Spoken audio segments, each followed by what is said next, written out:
Hi hello ನಮಸ್ಕಾರ, welcome to ಮಹಾನ್ YouTube channel. ಇವತ್ತು ನಾವು ಕಿಚ್ಚ ಸುದೀಪ್ ಅಭಿನಯದ ಮುಂಬರುವ ಚಲನಚಿತ್ರಗಳ ಬಗ್ಗೆ ತಿಳಿದುಕೊಳ್ಳೋಣ. ಮೊದಲನೇದಾಗಿ ಕಿಚ್ಚ ಸುದೀಪ್ ಅಭಿನಯದ 46ನೇ ಸಿನಿಮಾ ಮ್ಯಾಕ್ಸ್.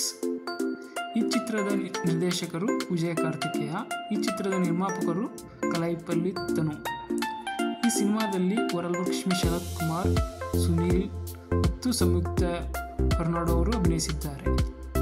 ಈ ಚಿತ್ರದ ಚಿತ್ರೀಕರಣ ಸಂಪೂರ್ಣವಾಗಿದ್ದು ಪೋಸ್ಟ್ ಪ್ರೊಡಕ್ಷನ್ನಲ್ಲಿದೆ. ಈ ಚಿತ್ರವು ಇದೇ ನವೆಂಬರ್-ಡಿಸೆಂಬರ್ನಲ್ಲಿ ರಿಲೀಸ್ ಆಗುವ ಸಾಧ್ಯತೆಗಳಿವೆ.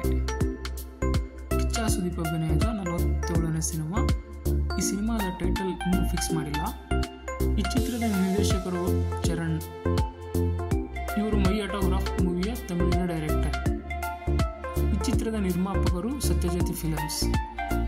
ಈ ಚಿತ್ರದಲ್ಲಿ ಶ್ರೀನಿಧಿ ಶೆಟ್ಟಿ ಅವರು ನಟಿಸಲಿದ್ದಾರೆ.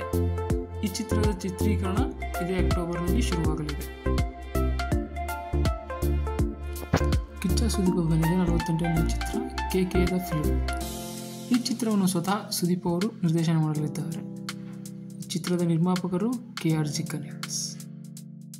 ಕಿಚ್ಚ ಸುದೀಪ್ ಅವರು ಅಭಿನಯದ 49ನೇ ಚಿತ್ರ ಬಿಲ್ಲಾರಂಗ ಭಾಷಾ. ಇದರ ನಿರ್ದೇಶಕರು ಅನೂಪ್ ಭಂಡಾರಿ.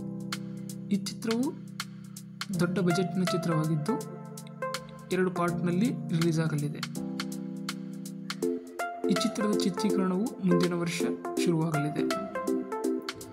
ಇನ್ನು ಕೊನೆಯ ಚಿತ್ರ ಅಶ್ವತ್ಥಾಮ. ಈ ಚಿತ್ರದ ನಿರ್ದೇಶಕರು ಅನೂಪ್ ಭಂಡಾರಿ. ಸದ್ಯಕ್ಕೆ ಈ ಚಿತ್ರವನ್ನು ಸುದೀಪ್ ಅವರು ನಿರ್ಮಾಣ ಮಾಡಲಿದ್ದಾರೆ. ಸುದೀಪ್ ಅವರು ಅಭಿನಯಿಸುತ್ತಾರೋ ಇಲ್ಲವೋ ಎಂಬುದು ಇನ್ನೂ ಖಚಿತವಾಗಿಲ್ಲ. ಈ ವಿಡಿಯೋ ನಿಮಗೆ ಇಷ್ಟ ಆಗಿದ್ದರೆ please like, share and subscribe. Thank you.